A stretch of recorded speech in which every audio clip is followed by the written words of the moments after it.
Queridos irmãos, queridas irmãs, uma boa noite a todos. Aqueles que nos acompanham também via internet. É uma alegria e uma honra muito grande falar com vocês hoje sobre o Evangelho de Jesus. Gostaria só de compartilhar uma particularidade minha, que muitos não me conhecem, alguns conhecem, porque eu sou de Palmelo e eu faço palestras e a gente também tem alguns programas na Palmelo TV. Mas em 2009, quando cheguei aqui em Goiânia, de uma forma distorcida, essa casa foi a primeira que me acolheu. Passei por um período difícil e estava aí, como vocês, recebendo também as bênçãos e tratamentos. Passei por um período de depressão, mas graças a Deus consegui vencer esse período e hoje estou aqui como palestrante.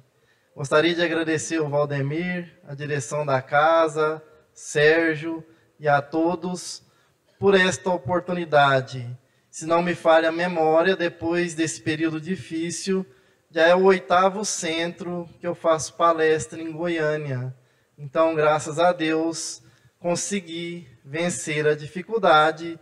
Mas se não passarmos por dificuldades, nós não conseguimos falar de Jesus. Porque Jesus é aquele que desde a manjedoura até o Gólgota nos ensinou que passássemos por dificuldades, mas nunca perdêssemos a fé, a esperança, porque o reino dele não é deste mundo, é o reino dos céus.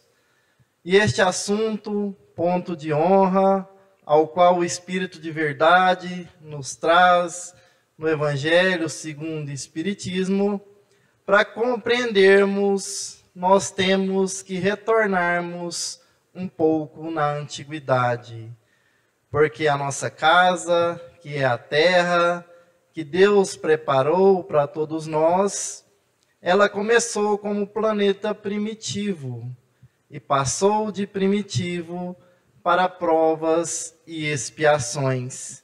E vivia-se um período, mais ou menos 1700 anos antes de Cristo, em que a sociedade ela era mais desorganizada. Nós não tínhamos organização na nossa sociedade terrena. E o 6º rei da primeira dinastia, que é o rei Hammurabi, foi quem trouxe para a gente o primeiro código de leis. Então, esse código, que foi promulgado por Hammurabi, era o código onde se dizia o olho por olho e dente por dente. Aquele mesmo que depois Moisés, com o primeiro código da lei divina, que é a lei da justiça, Moisés utilizou para que auxiliar e amansar e controlar aqueles povos que ainda eram revoltados da época. Lembramos que nós temos aqui no campo terreno muitas oportunidades de aprendermos, mas Deus, de época em época, Ele nos manda algo ou alguém que vem sempre nos ensinar. Assim foi com Moisés, quando trouxe o código da lei da justiça. Assim foi com o Mestre Jesus, quando renunciou a tudo, aqui desceu e trouxe o código da lei do amor. Assim é a nossa querida doutrina espírita, que traz a terceira revelação, que é o código da verdade. Então, nós, seres humanos, já temos conhecimento suficiente para sabermos que o nosso ponto de honra não deve ser aquele ponto entregue ao orgulho. Atualmente, nós passamos por um momento de conflitos muito difícil, que é na faixa de Gaza. A faixa de Gaza, ela tem cerca de 40 quilômetros por 10 quilômetros. Ali residem mais ou menos 2.100.000 pessoas. É onde Jesus nasceu. E devido a esse orgulho tolo, devido a essa vaidade, aquela região, no atual momento, é sacudida por bombas. Homens, crianças inocentes, mulheres inocentes passam por situações difíceis devido à honra. Diz que se não há guerra, tem que se ter honra. Mas que honra nós encontramos quando nós vemos relatórios onde existem mais de 11.000 desencarnados naquela região. Claro que Deus, nosso Pai, todo poder e toda bondade, Ele permite porque não existe acaso. E aqueles mesmos que passam por dificuldades hoje, são aqueles que no passado plantaram dificuldades. Mas nós sabemos bem que na lei de Deus não é necessário que o homem faça justiça, porque a própria lei da natureza, ela faz com que aconteça as justiças que nós não enxergamos. Gostaria de contar um pouquinho sobre Jesus.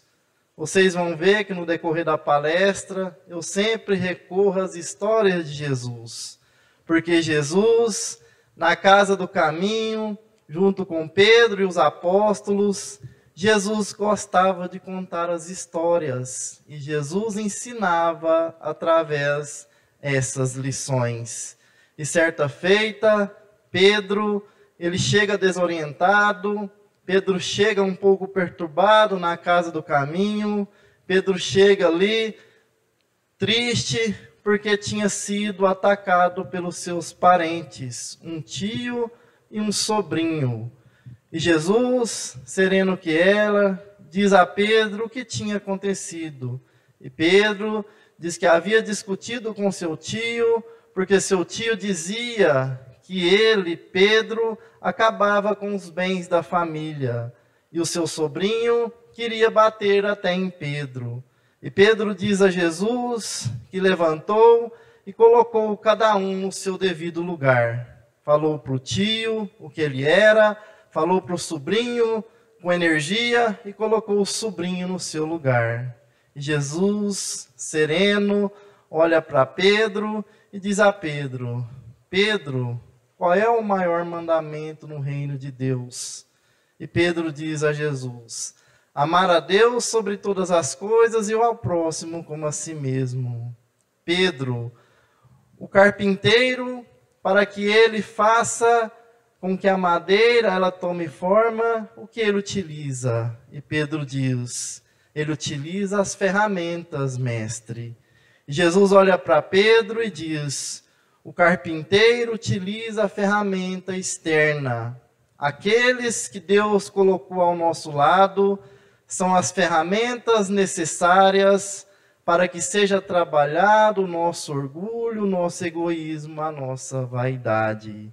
É necessário nós termos compreensão com aqueles que caminham conosco na jornada terrena, porque o lar é o primeiro lugar onde nós devemos trabalharmos a todos nós. Porque aquele que no lar não tem paciência, não tem compreensão com aquele que está ali próximo, no mundo externo ele não terá nenhuma compreensão com aqueles que estão lá fora. Então é necessário que você, Pedro, faça uma reflexão, porque todos esses parentes que caminham com você são ferramentas necessárias para trabalharem o seu orgulho, a sua vaidade e o seu egoísmo.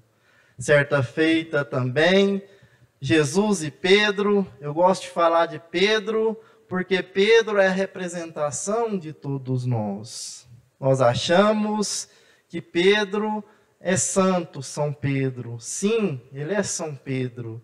Mas naquela época, quando Jesus, ele juntou aqueles simples pescadores, ele juntou pessoas que eram como nós, pessoas que tinham dificuldades, pessoas que tinham deficiências, pessoas que ainda não compreendiam o próprio Cristo. E Pedro era um daqueles. E certa feita, caminhando de Cafarnaum para Magdala, Pedro e Jesus, Pedro olha para Jesus e diz: Mestre, eu vou descobrir quem são os nossos piores inimigos, porque eu vou vencer um a um, para que nós levemos a palavra de Deus adiante.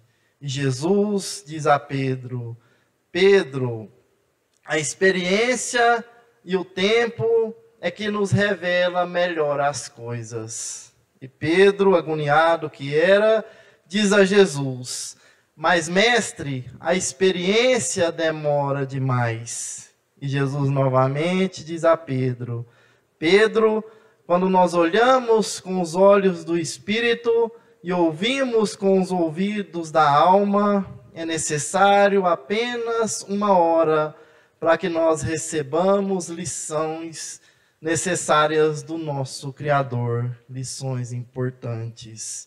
E ali eles continuam a caminhada, o sol estava resplandecente, o perfume das flores, das folhas da natureza, e eis que eles encontram adiante algumas figueiras secas. E essas figueiras, elas começam a balançar. E Pedro diz a Jesus: Mestre, afaste-se, porque ali tem um fariseu que quer assassinar o Senhor. E pede que Jesus afasta, e Pedro corre em direção ali às figueiras, e começa a agarrar aquele que ali estava, e quando vê, leva um susto, porque era André, seu irmão, filho de Jonas. E o momento fica até um momento de distração, porque surgem algumas risadas de André. E Jesus olha para Pedro novamente e diz: Simão Pedro, o medo é um dos maiores inimigos que todos nós possuímos. E eles continuam a caminhada. Adiante, eles encontram com um levita. Esse levita, ele levava os ensinamentos de Tora, uma parte da Bíblia antiga. E ali o levita, ele fala algumas coisas para Pedro e para Jesus, e Pedro novamente toma as dores, e Pedro se enche de cólera, e começa a gritar com o levita, começa a falar alto com o levita, que se espanta e fica assustado e sai correndo.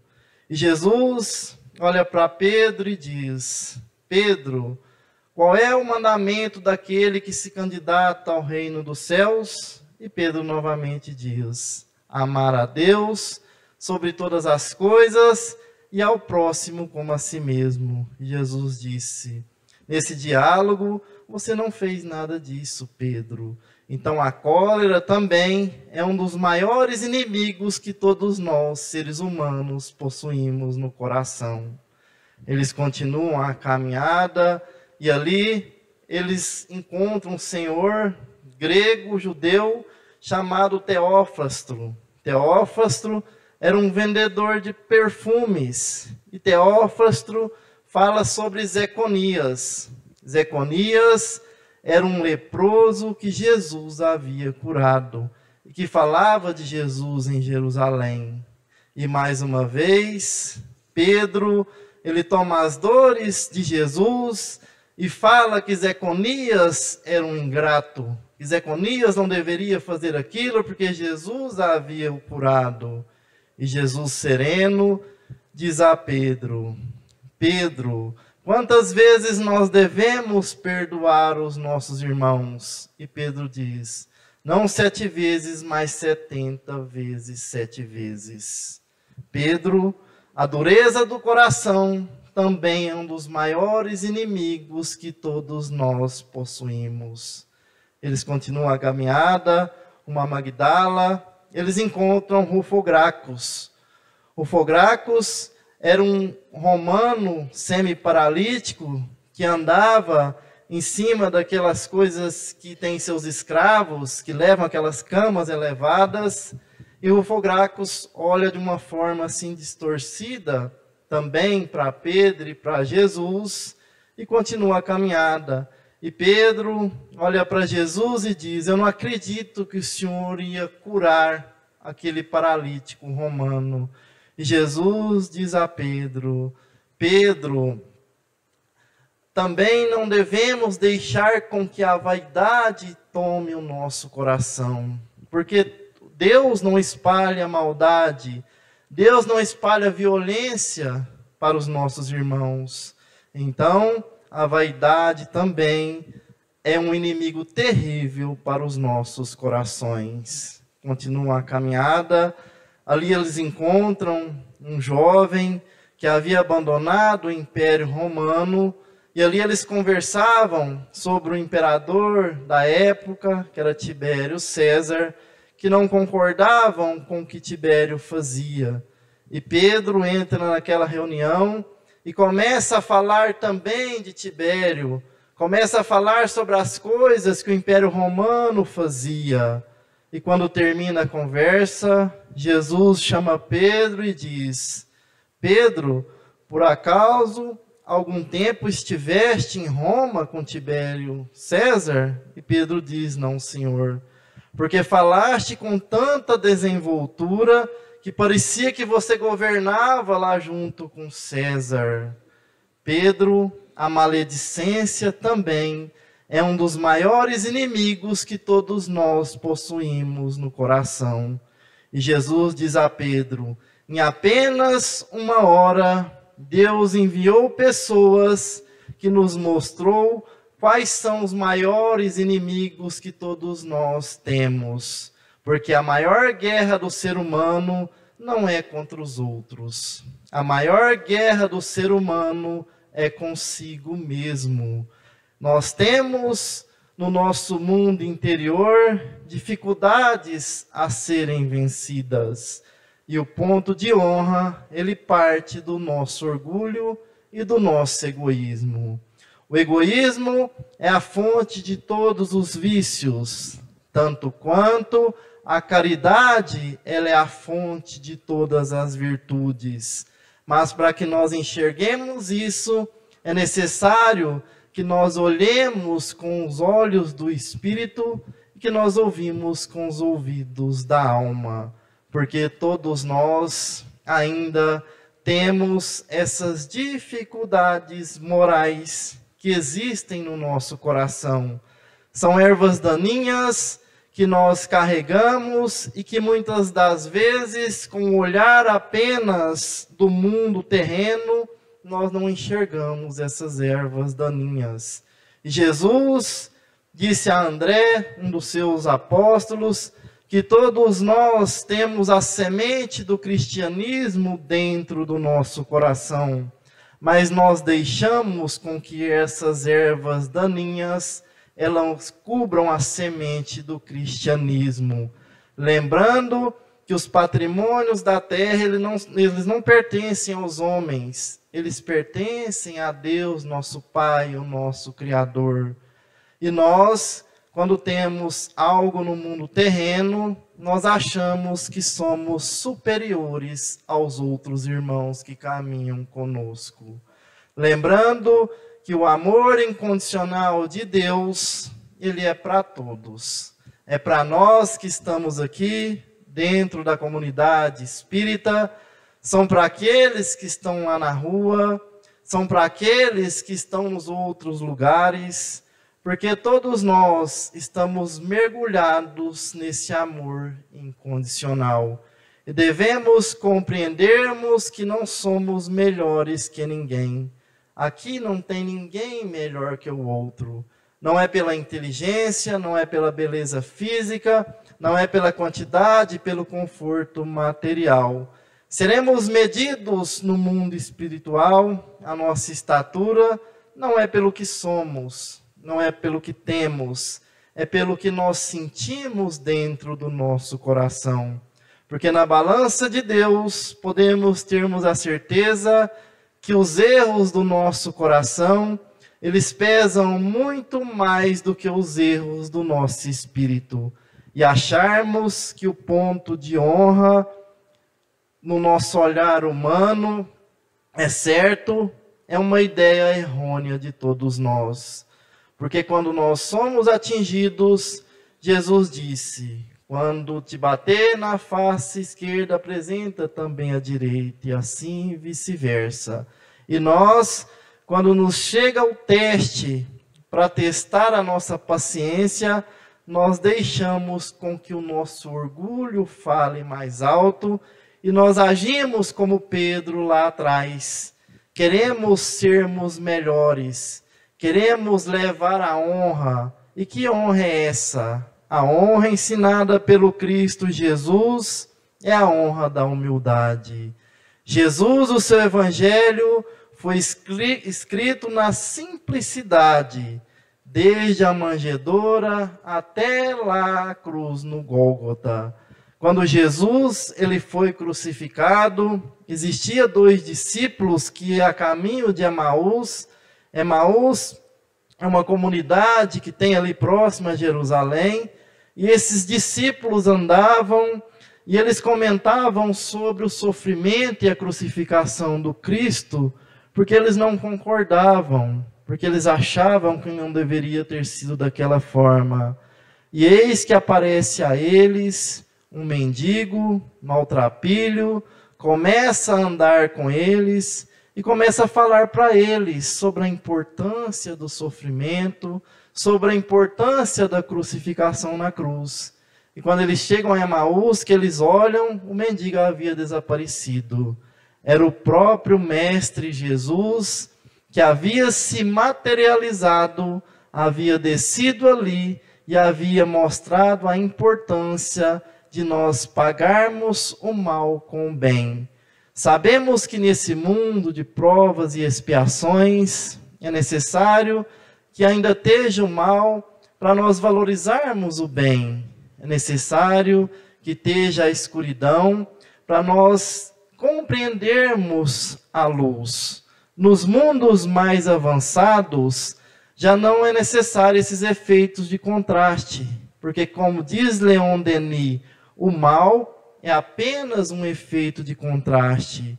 E Kardec perguntou para os espíritos se todos os homens passaram pela fieira do mal, e os espíritos responderam para Kardec que pela fieira do mal não, mas pela fieira da ignorância sim. E todos nós um dia passamos pela fieira da ignorância porque não conhecemos. E todos aqueles que levam a honra humana mais alto é porque ainda desconhecem o amor de Jesus. É porque ainda desconhecem o amor de Deus. É porque ainda não reformaram interiormente falando. E lembrando que, como diz Leon Denis, para nós reformarmos, nós temos que glorificar e agradecermos o sofrimento. Porque o sofrimento, ele é a fornalha que derrete o orgulho, é a fornalha que funde o nosso egoísmo. Quando nós estamos muito bem, principalmente do ponto de vista do conforto material, muitos de nós até esquecemos do Senhor da vida.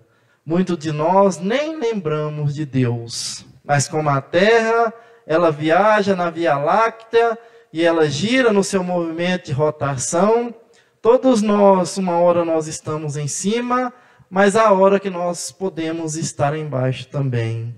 E sabemos quem nós ajudamos nessa caminhada.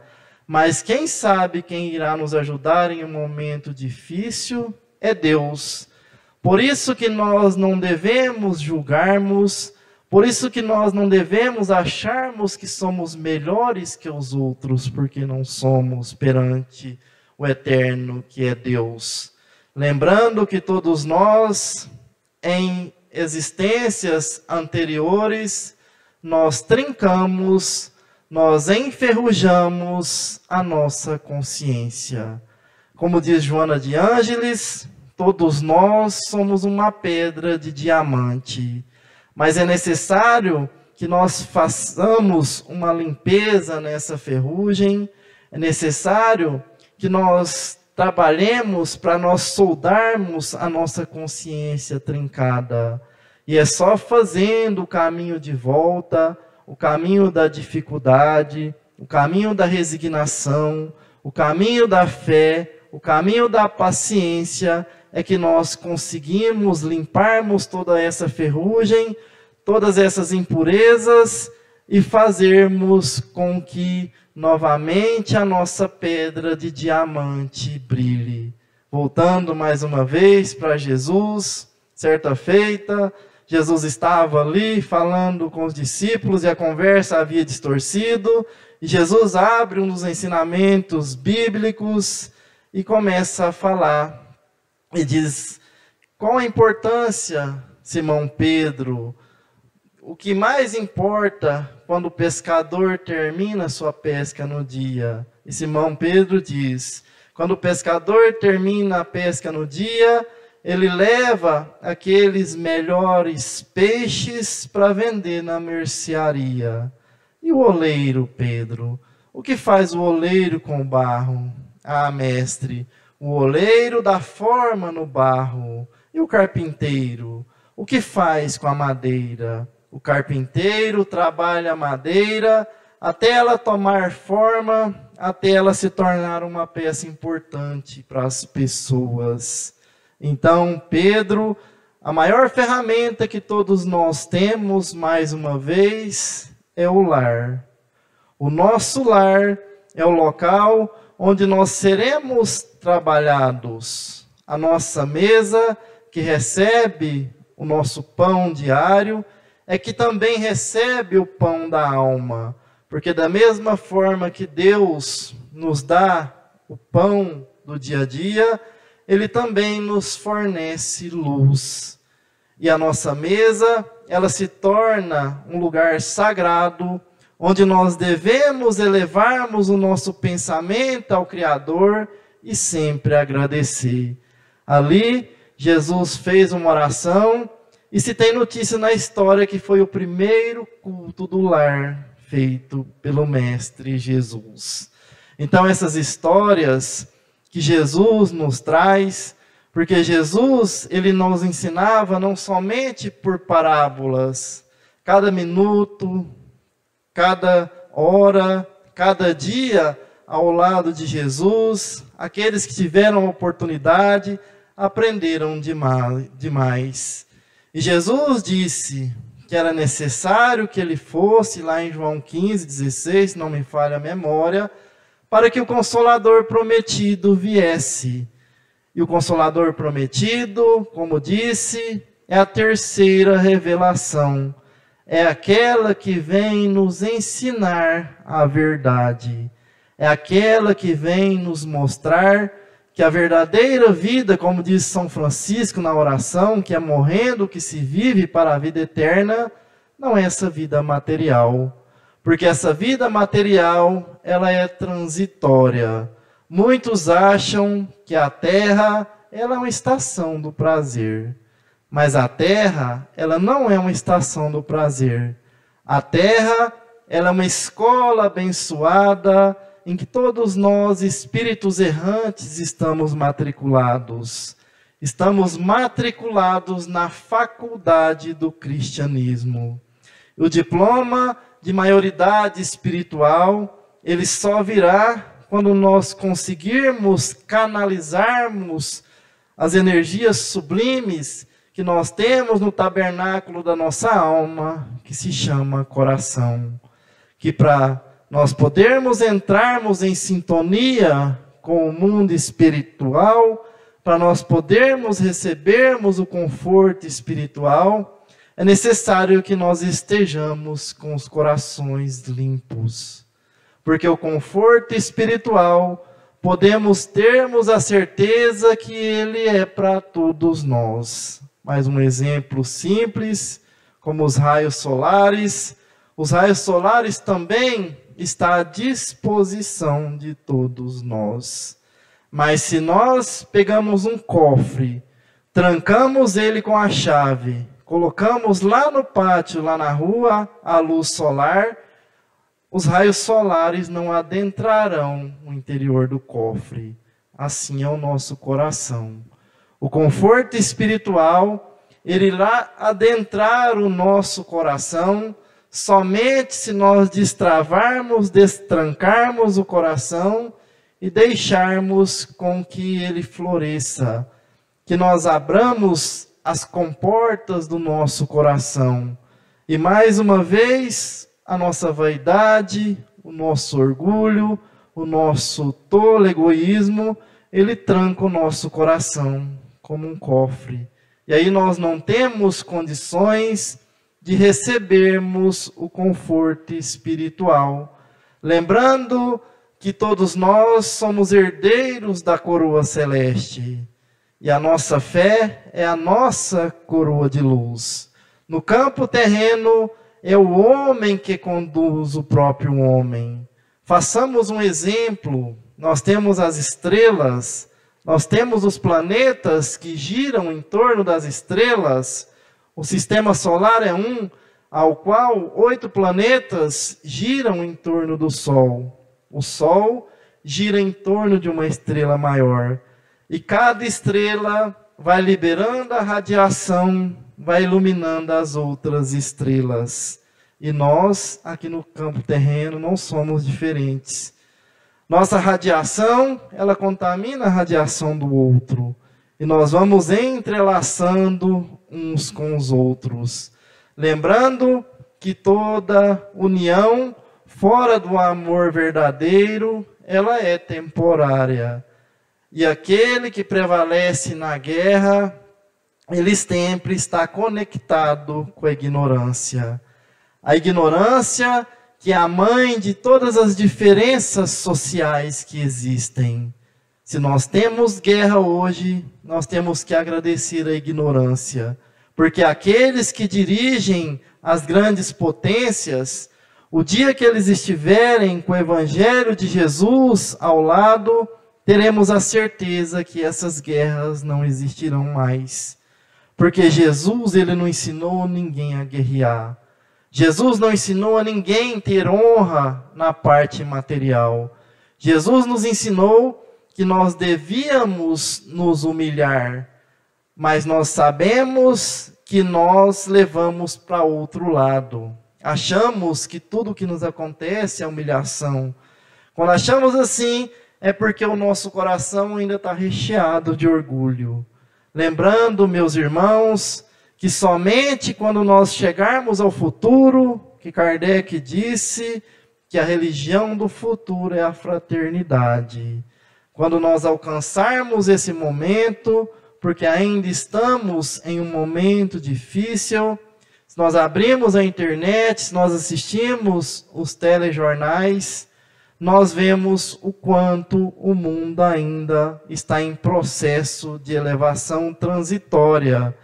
É necessário que essas situações aconteçam para que o mundo ele passe para mundo regenerador. Porque como diz o Espírito de Árago, no último capítulo da Gênese planetária, a Terra ela passa pela sua gestação moral. Nós já encontramos o nosso conforto material, mas nós somos necessitados, somos mendigos de luz. Nós buscamos agora o nosso conforto espiritual. E todos os dias, o que nós devemos pedir a Deus é a nossa melhoria moral, intelectual e espiritual. Jesus, quando estava ali no Mar da Galileia, mais uma vez, ele pescava junto com os pescadores, e os pescadores dizem para Jesus: Mestre, nós não estamos pegando nada.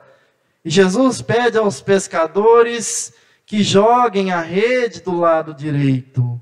E quando os pescadores jogam a rede do lado direito, a rede sai cheia de peixes. Mas aquilo ali era mais uma lição de Jesus. Porque Jesus, todos nós, somos eternos pescadores. Nós levantamos com o nosso barco na manhã. E quais são os peixes que nós estamos pescando? São os peixes da vida material, jogando a rede para o lado esquerdo, ou nós buscamos os peixes do mundo moral, jogando a rede para o lado direito. Então, meus irmãos, esse ponto de honra que o Espírito da Verdade vem nos falar, eu particularmente acredito que o Espírito da Verdade, por tudo que pesquisei, ele seja o próprio Jesus, porque quando o professor Allan Kardec, ele coordenava do lado de cá e o Espírito de Verdade coordenava do lado de lá. E o professor Allan Kardec estava rodeado de uma pleide de espíritos no mundo material, Leon Denis, Camille Flammarion, Gabriel Delaney, e muitos outros, incluindo seus médiuns, mas do lado de lá nós tínhamos o Espírito de Verdade coordenando tudo, junto com aqueles teólogos da igreja, aqueles que realmente compreenderam o cristianismo e que o nosso evangelho está recheado de mensagens desses nossos irmãos. O Espírito de Verdade, para mim, no meu íntimo, é o próprio Jesus que nos trouxe a terceira revelação, que é a revelação da verdade. É aquela ao qual todos nós devemos seguir, porque é a luz que ilumina o mundo terreno. Nós caminhamos em sombra, mas quando nós estamos com o Evangelho, nós temos luz. É como Pedro, quando ele viu Jesus depois da crucificação ali, sobre as águas, e Pedro amava tanto Jesus que ele resolve correr e alcançar Jesus, e ele fala para os outros apóstolos, é Jesus, eu vou abraçar Jesus. Enquanto ele olhava diretamente para Jesus, ele não afundou nas águas, mas quando as ondas começaram a entrar em turbulência, ele preocupa com as ondas, ele olha para baixo e ele começa a afundar. Assim somos nós no mundo terreno. Quando nós olhamos direto para Jesus e não preocupamos com as nossas dificuldades, nós não afundamos nessas dificuldades, porque nós temos o Cristo como nosso direcionamento.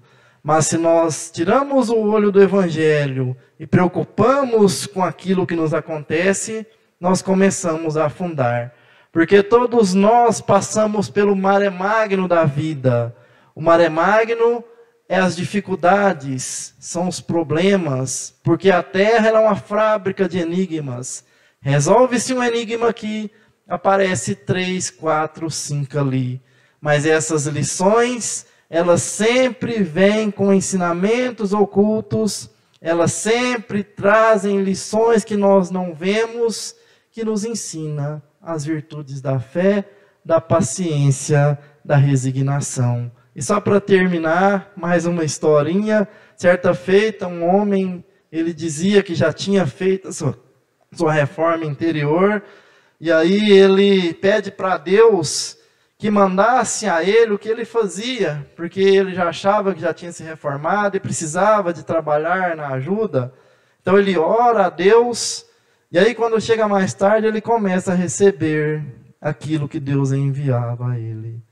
Ele recebe a notícia que seu filho havia machucado e que seria necessário que o médico operasse a perna do filho. Ali ele começa a entrar em desequilíbrio. Mais adiante, ele recebe a notícia que um dos seus galpões havia pegado fogo, porque ele era produtor de algodão.